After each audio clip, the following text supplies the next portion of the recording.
El llamado de Isaías, mi encuentro con Dios. Vivía en una época de gran caos. El reino de Judá, al que pertenecía, estaba rodeado por imperios poderosos como Asiria, y la paz parecía lejana. La gente se apartaba de Dios cada vez más, entregándose a la idolatría y la corrupción. Los reyes gobernaban con indiferencia, y el pueblo de Israel había olvidado sus raíces espirituales.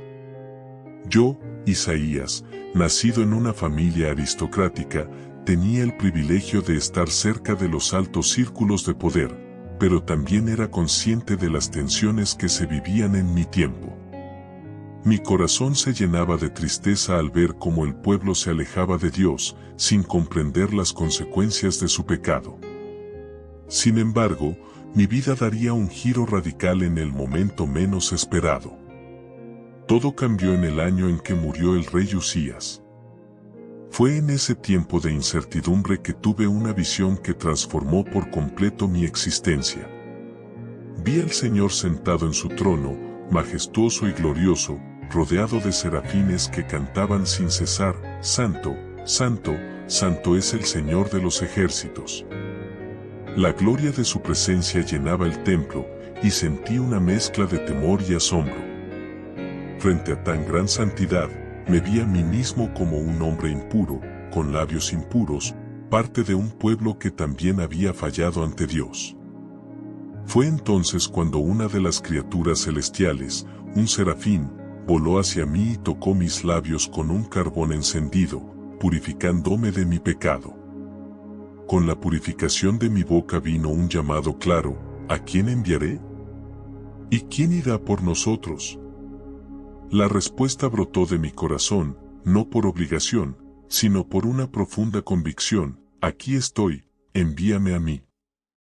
Esa fue la respuesta que marcaría el inicio de mi ministerio como profeta de Dios. Un ministerio que no sería fácil, lleno de desafíos, pruebas y momentos de angustia, pero también un ministerio lleno de esperanza. Porque sabía que Dios estaba conmigo y su plan para mi vida era mucho mayor de lo que podía imaginar. Este llamado cambió mi vida para siempre. No fui un profeta común, sino un portavoz de la santidad y el juicio de Dios, pero también de su misericordia y restauración. Y aunque el camino sería arduo, sabía que mi misión era esencial para el pueblo de Judá, que estaba a punto de enfrentar consecuencias por su alejamiento de Dios. Este fue solo el primer paso de una historia que resonaría por generaciones. La voz de juicio, llamado al arrepentimiento. Con el tiempo, fui testigo de algo devastador: el pueblo de Judá se alejaba cada vez más de Dios. Lo que comenzó como una ligera indiferencia se convirtió en una profunda rebelión. La corrupción, la idolatría y la injusticia llenaban las calles.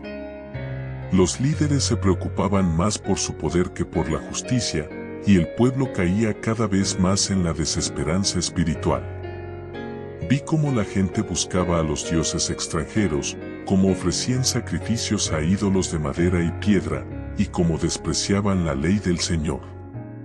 Fue en medio de este caos que recibí el mandato divino más duro de todos: proclamar su juicio.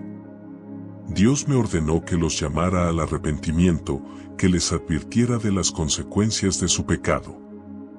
En Isaías 1, me vi desbordado por la urgencia de las palabras que debía decir. ¿Cómo podía ignorar el clamor del cielo? Denuncié la maldad del pueblo con dureza: ¿a qué me sirve la multitud de vuestros sacrificios?, dice el Señor. Mi voz se alzó contra la hipocresía que reinaba en los corazones del pueblo. Los sacrificios ya no eran agradables a Dios porque su corazón no estaba en ellos. El Señor deseaba obediencia, justicia y una verdadera relación con su pueblo. Pero lo que encontré fue un pueblo que se negó a escuchar. La advertencia era clara: si no se volvían a Él con sinceridad, enfrentaría consecuencias graves. El juicio de Dios no era solo una amenaza, era inevitable. Sin embargo, el juicio no solo se limitaba a Judá. Dios también me mostró su ira contra las naciones vecinas.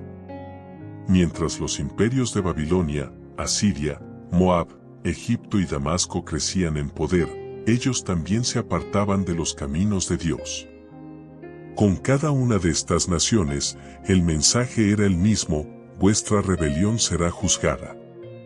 En Isaías 13, por ejemplo, profeticé la caída de Babilonia, aquella gran ciudad que se consideraba invencible. Babilonia, Asiria y los demás reinos pensaban que sus imperios durarían para siempre, pero yo sabía que ningún poder humano podría sostenerse frente al juicio de Dios. Su arrogancia y maldad los llevarían a la caída. Nadie estaba por encima de la justicia divina. El pueblo de Judá, al igual que esas naciones, tenía la oportunidad de arrepentirse y cambiar su destino. Pero el futuro de todos dependía de una sola cosa: si volvían a Dios o si seguían su propio camino. Mi voz fue levantada, no solo para condenar, sino para advertir, para dar una última oportunidad. El juicio estaba por llegar, pero aún quedaba esperanza para aquellos dispuestos a escuchar y a volver al Señor. La esperanza de restauración, la promesa de un Redentor. Aunque mi mensaje de juicio había sido claro y contundente, también había algo más que debía compartir con el pueblo de Judá: la promesa de restauración. Dios, en su infinita misericordia, no había abandonado a su pueblo, aunque su pecado merecía castigo. A lo largo de los años, vi cómo muchos perdían toda esperanza al ver su nación desmoronada y el peso del pecado sobre sus corazones. Pero en medio de la desesperación, recibí un mensaje divino que cambiaría por completo el tono de mi profecía. En Isaías 40, el Señor me dijo que debía proclamar consuelo al pueblo: consolaos, consolaos, pueblo mío. Estas palabras eran un faro de luz en la oscuridad, un llamado a los corazones quebrantados de Judá a levantar la mirada hacia Dios. Les recordé que su pecado, aunque grande, no era irreversible. Dios los perdonaría si se arrepentían, y su gloria regresaría a Jerusalén. La gloria del Señor se manifestará, y toda carne la verá, proclamé con esperanza. Mi mensaje era claro: aunque el juicio estaba cerca, también lo estaba la restauración. El pueblo de Dios sería restaurado, el templo sería reconstruido, y la paz volvería a la tierra prometida. Pero lo que más impactó a todos fue la profecía de un futuro redentor, alguien que traería la verdadera restauración. En Isaías 53, recibí una revelación sobre un siervo que sufriría por el pecado del pueblo. Este siervo no sería el rey guerrero que muchos esperaban, sino alguien que sería despreciado, rechazado y herido por nuestras transgresiones. Despreciado y desechado entre los hombres, lo describí, pero este sufrimiento tenía un propósito divino. A través de su dolor y sacrificio, el pueblo encontraría la verdadera redención. El castigo de nuestra paz fue sobre él, y por su llaga fuimos nosotros curados, escribí, palabras que retumban hasta el día de hoy. Este siervo no solo traería sanidad física, sino también sanidad espiritual. En medio del sufrimiento de Israel, este siervo sería el medio para la reconciliación con Dios. Muchos no comprendían completamente estas palabras en mi tiempo, pero el mensaje era claro: la esperanza de Israel no estaba en un líder terrenal, sino en un Salvador divino. Los cristianos posteriores verían el cumplimiento de esta profecía en Jesucristo, el Mesías que sufriría en la cruz para salvar a la humanidad. En esos momentos de angustia, la visión del siervo sufriente fue un faro de esperanza, un recordatorio de que el sufrimiento no sería en vano. El pueblo podría encontrar perdón y restauración a través de él, y a través de su sacrificio, la paz y la justicia reinarían en la tierra. A pesar de la destrucción inminente, había un futuro glorioso esperando, y todo comenzaba con este siervo, este Redentor. La redención universal, un llamado a las naciones. A medida que continuaba mi ministerio, Dios me mostró algo que transformó por completo mi comprensión del plan divino. El mensaje de salvación que Él había prometido a Israel no se limitaría solo a su pueblo. La redención no sería exclusiva de los hijos de Abraham, más bien, se extendería a todas las naciones. En Isaías 49, proclamé que el Mesías que vendría no sería solo el Salvador de Israel, sino luz para las naciones. Esta revelación fue un giro radical en mi mensaje, algo que sorprendería a muchos, ya que los israelitas habían sido testigos de la misericordia de Dios de una manera única. Pero ahora, Dios me estaba mostrando que el propósito de Israel siempre fue ser una luz para el mundo. La salvación no sería solo para un pueblo elegido, sino para todos, sin importar su origen, cultura o raza. Los gentiles, aquellos considerados extranjeros, también recibirían la oportunidad de acercarse a Dios a través del Mesías. Te he puesto para ser luz de las naciones, dije, anunciando que a través de este Redentor, todos los pueblos serían alcanzados por el amor y la gracia de Dios. Este mensaje, revolucionario para su tiempo, rompía las barreras del pensamiento religioso que limitaban la misericordia de Dios a un solo pueblo. El Evangelio de esperanza no conocería fronteras. Todos, sin importar su pasado, tendrían la oportunidad de ser parte del pueblo de Dios si aceptaban su llamado.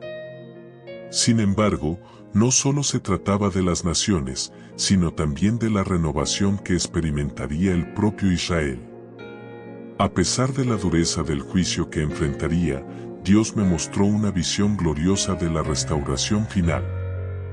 En Isaías 60, tuve un vistazo del futuro, donde Jerusalén sería transformada en una ciudad resplandeciente, llena de la gloria de Dios. Levántate, resplandece, porque ha venido tu luz, proclamé, viendo cómo el pueblo de Israel sería restaurado y su ciudad se llenaría de la presencia de Dios de una manera sin igual. Las naciones, que en su tiempo habían rechazado a Israel, ahora vendrían a adorar al Señor, reconociendo su soberanía. Las riquezas de los gentiles fluirían hacia Jerusalén, y la ciudad se convertiría en un faro de luz, no solo para Israel, sino para todo el mundo. Dios restauraría a su pueblo, trayendo de vuelta a los israelitas dispersos entre las naciones. No más guerra, no más cautiverio, vivirían en paz, bajo el gobierno directo de Dios. Israel sería la cabeza de las naciones, no por su propio poder, sino porque el Señor gobernaría con justicia. Este fue un mensaje que traspasaba fronteras y generaciones, uno que me mostró que el plan de salvación de Dios era mucho más grande de lo que yo había imaginado.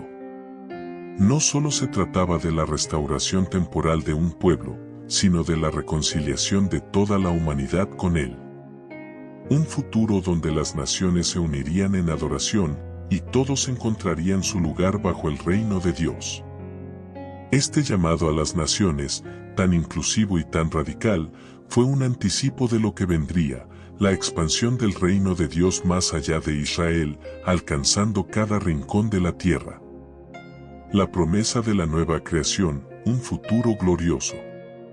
A medida que me acercaba al final de mi misión profética, Dios me permitió ver el futuro final, un futuro que estaba más allá de cualquier restauración temporal. Más allá de la recuperación de Jerusalén o del regreso del pueblo a su tierra. En Isaías 65 y 66, recibí una visión gloriosa de un nuevo cielo y una nueva tierra, un lugar donde todo lo que había sido quebrantado por el pecado sería renovado. Este no sería solo un cambio físico, sino una transformación radical de toda la creación. En ese futuro glorioso, no habría más dolor ni sufrimiento. Las lágrimas serían enjugadas de los ojos de todos, y el llanto sería erradicado para siempre. El pecado, que había causado tanto sufrimiento y división, sería erradicado, y el mundo sería purificado. He aquí que yo creo nuevos cielos y nueva tierra, dijo el Señor.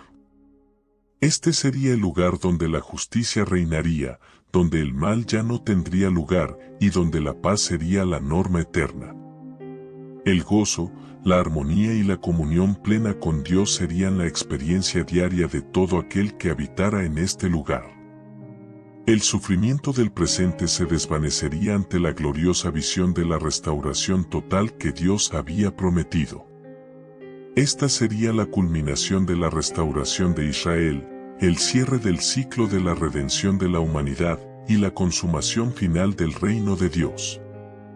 Pero mientras aguardaba el cumplimiento de estas promesas gloriosas, también recibí un llamado urgente para el pueblo. La restauración y la redención que les esperaban no dependían únicamente de la promesa de un futuro lejano, sino de su disposición presente para seguir a Dios. En Isaías 66, les insté a vivir con justicia y santidad, a purificar sus corazones y a rendirse por completo al Señor. La promesa de la nueva creación era un futuro glorioso, pero no era automática. El pueblo debía ser fiel a Dios, caminar en su luz y vivir de acuerdo con sus mandamientos. La redención no solo llegaría por el simple hecho de esperar, sino por la obediencia y la pureza de corazón. El llamado a la justicia era claro: el que anda en justicia y habla lo recto, él habitará en mi monte santo, proclamé.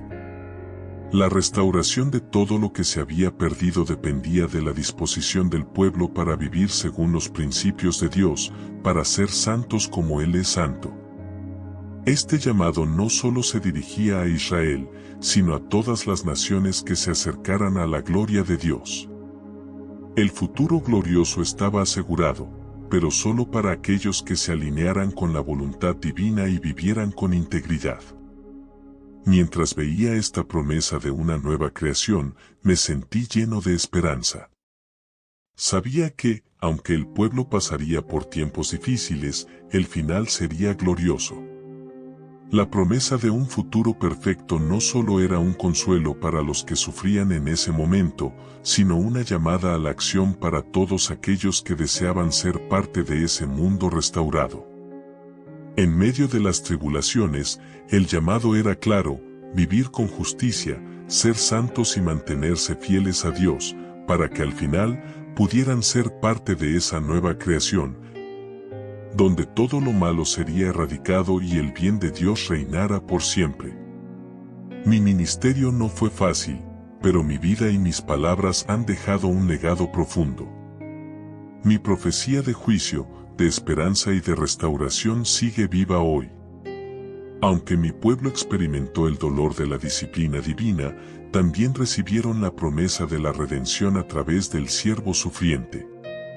Mi vida como profeta fue una llamada constante a la fidelidad a Dios, y mi mensaje resuena en la historia como un faro de esperanza para todos aquellos que buscan la restauración y la paz en Cristo.